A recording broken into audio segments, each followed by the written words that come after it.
First ever factory outlet Mukunda Jewelry grand opening February 14th na Suchitralo.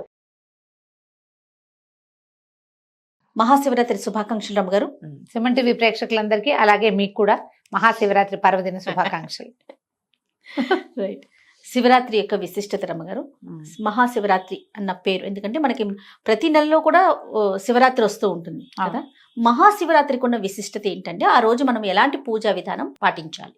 సాధారణంగా చెప్పుకునేది ఉపవాసము, జాగరణ. అయితే శివరాత్రులు నెల నెల వచ్చే శివరాత్రులు ఇది మాస శివరాత్రులతో పాటుగా ఇది మహాశివరాత్రి అత్యంత ప్రధానమైన రోజు. ఈ రోజున లింగోద్భవం జరిగింది.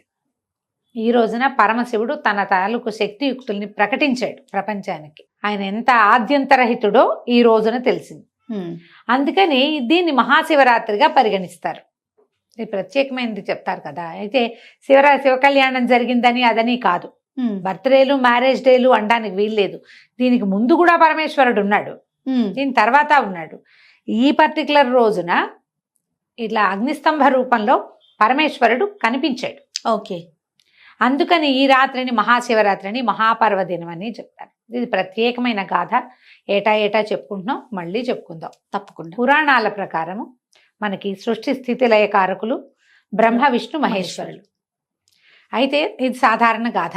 బ్రహ్మ విష్ణు మహేశ్వరుల కోసం వీళ్ళు ఎట్లా వచ్చారు? ఆదిపరాశక్తి నుంచి సృష్టి స్థితిలయలు చేయడం కోసం వీళ్ళు ముగ్గురు జన్మించారని, వీళ్ళ ముగ్గురికి భార్యలుగా ఉండటానికి అమ్మవారి నుంచి త్రిమాతలు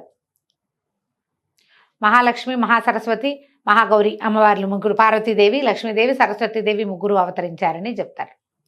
అయితే అమ్మవారు పరాశక్తి అనగానే ఒక స్త్రీ రూపం కాదు, స్త్రీ పురుషులు కలిసిన రూపం అది. ఆమె పురుష శక్తితోటి కలిసి ఉన్నటువంటి స్త్రీ రూపం. అయితే ఆయన ఎవరు? ఆమెతో కలిసి ఉన్నవాడు రుద్రుడు, పరమేశ్వరుడు. ఈ లయకారకుడుగా ఒక రూపాన్ని సృజించాడు తప్ప ఈయనే ఆయన అని చెప్పడానికి వీల్లేదు. పరమేశ్వరునికి 5 వేరు రూపాలు ఉన్నాయి.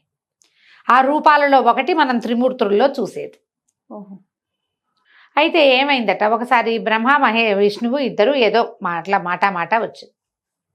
ఒక డిస్కషన్. నేను సృష్టి అంతా నా చేతిలో ఉంది, ఇదంతా నేను సృజించింది, ఈ ప్రపంచం చూడు తండ్రి ఎంత అందంగా ఉంది అని చెప్పాడు. చెప్తే ఈయన అన్నాడు, నువ్వేది సృష్టించినా దాన్ని నడిపేవాడిని నేను కదా, సృష్టి అయితే నేనేం చేయకపోతే వెళ్ళిపోతాయి అవును అని ఈయన.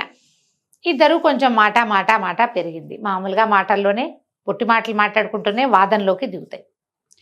నేను గొప్పవాడిని అంటే నేను గొప్పవాడిని అని ఒక రకమైన వాగ్యుద్ధం మొదలైంది. క్రమంగా అది యుద్ధంగా పరిణమించింది, మహాయుద్ధంగా పరిణమించేసింది.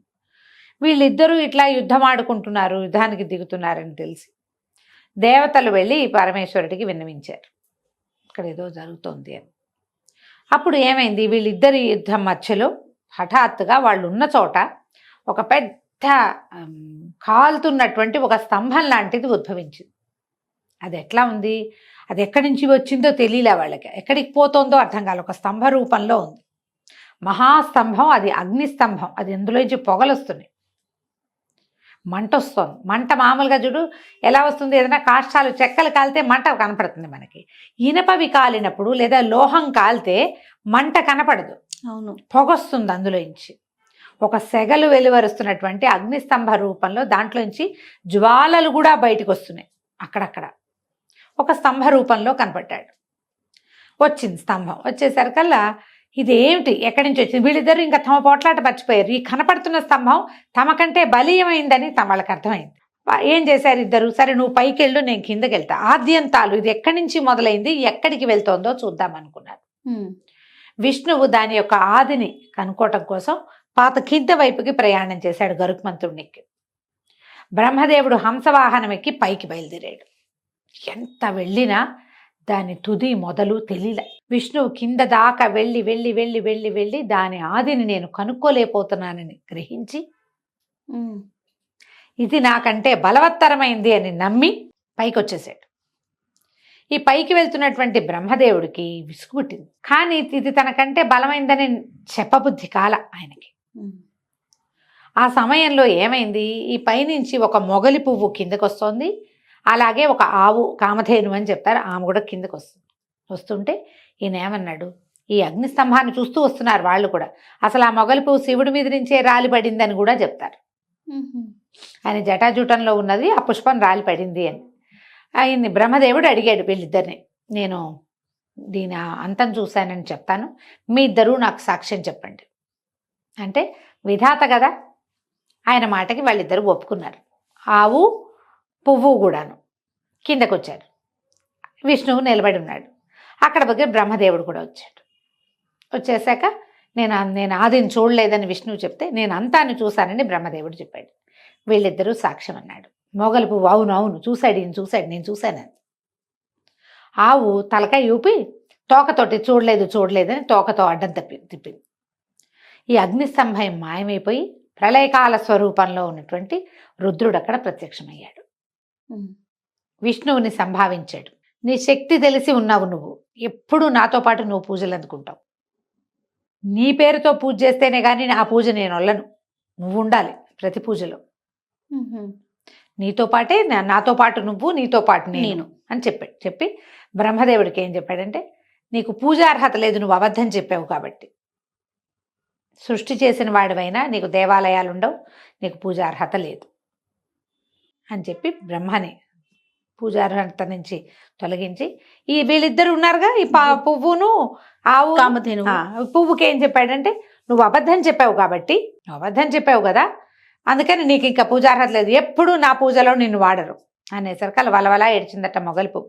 నీ దర్శనం అయ్యాక కూడా అమృత దోషం అంటుతుందా నాకు, నేను చూశాను కదా, నేను భగవద్ దర్శనం అయ్యాక అన్ని పాపాలు పటాపంచలైపోవాలి కదా, నువ్వు దర్శనం ఇచ్చావు, నా పాపం అంతా పోవాలి కదా అంటే, అప్పుడు ఆయన ఏమన్నాడంటే, నా మీద పూజార్హత ఉండదు కానీ నాకు ఛత్రం పట్టేటప్పుడు నిన్ను వాడతారని. పరమేశ్వరుడి ఛత్రంగా మొగలి రేకుల ఛత్రాన్ని కనపడతారు, కొన్ని దేవాలయాల్లో కనపడుతుంది అది.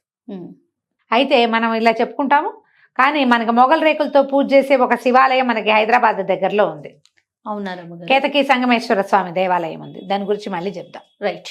అయితే అక్కడి నుంచి కామధేనువుకి ఏం చెప్పాడంటే, ఆవుకి నువ్వు ముఖంతో అబద్ధం చెప్పావు, నీ ముఖానికి పూజార్హత లేదు, కానీ తోకతో నిజం చెప్పావు కాబట్టి నీ పృష్ఠభాగానికి వెనక భాగానికి పూజార్హత లభిస్తుంది. ఆవు ముఖం చూస్తే మేలు కాదు, వెనక భాగం చూస్తేనే మేలు అని చెప్పి ఇచ్చాడు. ఎప్పుడు ఏ సమయంలో అయితే ఇది లింగోద్భవం జరిగిందో, ఇట్లా అగ్నిస్తంభ రూపంలో కనిపించాడో, అది ఈ మహాశివరాత్రి పర్వదినం. ఈ మాఘ బహుళ శివరాత్రి రోజున ఆయన కనిపించాడు. చతుర్దశి అన్నమాట. అదేంటి త్రయోదశి చతుర్దశి కలిసి ఉండాలి, ఇలా లెక్కలు చెప్తారు. ఈ రోజున చతుర్దశి రోజున కనిపించాడు. అందుకని ఏ దినాన్నైతే ఇది జరిగిందో ఆ రోజుని మహాశివరాత్రిగా పరిగణించమని పరమేశ్వరుడిచ్చిన ఆజ్ఞ చొప్పున అప్పటి నుంచి ఈ మాఘంలో వచ్చేటువంటి ఈ చతుర్దశిని, ఈ శివరాత్రిని మహాశివరాత్రిగా పరిగణిస్తున్నారు. ఈ సంవత్సరం అంతా ఉన్న శివరాత్రులు చేయలేకపోయినా ఈ ఒక్క శివరాత్రి నాడైనా మహాశివరాత్రి కాబట్టి ఎంతో కొంత ఉపవాసము, ఎంతో కొంత పూజ, ఓ దేవాలయ దర్శనము, అభిషేకం చేయటము. పరమేశ్వరుడి అభిషేక ప్రియుడు, ఎక్కువ అక్కర్లా, గంగాజలమే అక్కర్లా, మామూలు నీళ్ళు మంచినీళ్ళు తీసుకుని గంగే ఏమైనా చేయవని దాంట్లోకి మనం నదుల్ని ఆవాహన చేసుకుని ఆ నీళ్లు పోసినా స్వీకరిస్తాడు. ఓ 3 ఉద్ధరణల నీళ్ళు మన ఇళ్లలో అల్మార్లలో అక్కడ ఇక్కడ శివలింగాలు షోపీసులుగా పెట్టుకుంటాం. ఆ షోపీస్గా పెట్టిన శివలింగాన్నైనా ఈ రోజున మనం చక్కగా పెట్టుకుని శుభ్రంగా ఒకసారి కడిగి కాస్త భస్మం అలది ఓం నమ శివాయ అని సాధారణంగా అందరు చెప్పే మాటతోటే మనం అభిషేకం చేసినా అభిషేక ఫలితం లభిస్తుంది. చుట్టుపక్కల దేవాలయాల్లో ఎక్కడికైనా వెళ్ళి ఎక్కడైనా అభిషేకానికి డబ్బులు కట్టి స్వయంగా పాల్గొనగలిగితే పాల్గొని అభిషేక దర్శనం చేసి అభిషేక తీర్థాన్ని తీసుకుంటే మంచి ఫలితం లభిస్తుంది. ఇది దీని వెనకాలన్న గాథగా ఇది చెప్తారనమాట. ఈ రోజున చేసిన వాళ్ళు అభిషేకం చేసినా, అర్చన చేసినా, దేవాలయంలో మారేడు దళాలు ఇచ్చినా, ఎవరైనా ఈ పూజ చేసుకునే వాళ్ళకి సహాయం చేసినా ముక్తి లభిస్తుంది. మరి శివపార్వతుల కళ్యాణం కూడా చేస్తాం కదా రమ్మగారు. అంటే ఇప్పుడు దాన్ని ఈ సమయంలో అయ్యిందని చెప్పడానికి వీల్లేదు. శాంతి కళ్యాణాలు అంటారు, ఎక్కడైనా చేస్తారు. అవి కొన్ని చోట్ల ప్రాంతాల్లో కనపడుతుంది. అవును, ఆ ప్రాంతపు ఆచారంగా గౌరీ కళ్యాణం చేస్తారు. ఎప్పుడు ఈ లింగోద్భవం అయ్యాక రాత్రి 1 గంట దాకా ఈ అర్చనలు సరిపోతాయి. ఏకాదశి రుద్రాభిషేకాలు చేస్తారు, 11 రుద్రాలు చేస్తారు, భస్మాభిషేకాలు, అన్న అభిషేకాలు, రకరకాల అభిషేకాలు అన్నీ అయిన తర్వాత లింగోద్భవం అయిన తర్వాత అప్పుడు శాంతి కళ్యాణం చేస్తే తెల్లవారులు కాలక్షేపానికి కూడా ఉంటుంది. అవును. కాలక్షేపం చేయడానికి కూడా చెయ్యొచ్చు. కొన్ని ప్రాంతాల్లో చేస్తారు, అందరూ అన్ని చోట్ల అయితే చెయ్యరు. శాంతి కళ్యాణం అంటారు. శివపార్వతుల కళ్యాణం చేసే విధానం కనిపిస్తుంది. కొన్ని దేవాలయాల్లో, కొన్ని మఠాల్లో, పీఠాలు, ఇళ్లలో చేసుకోరు. ఎప్పుడు గౌరీ కళ్యాణం, మనము సీతా కళ్యాణం ఇంట్లో చేసుకుంటాం. అవును. అవునండి. కదా. అవును. కానీ ఈ గౌరీ దేవాలయాల్లో. కళ్యాణాలు మాత్రం దేవాలయాల్లో చేస్తారు ప్రత్యేకంగా. ఉమ్. విశేషమైన విధి విధానాలు ఉంటాయి ఆ కళ్యాణానికి. అందుకని అట్లా చేస్తారు. తక్కువ ప్రాంతాల్లో ఎక్కడైనా అవకాశం ఉండి మీరు జాగారం చేయదలుచుకుంటే చక్కగా దేవాలయానికి వెళ్ళి శివపార్వతుల కళ్యాణం కళ్ళారా చూడొచ్చు, అవకాశాన్ని బట్టి. తప్పకుండా రమ్మగారు. నమస్తే. నమస్తే జయ.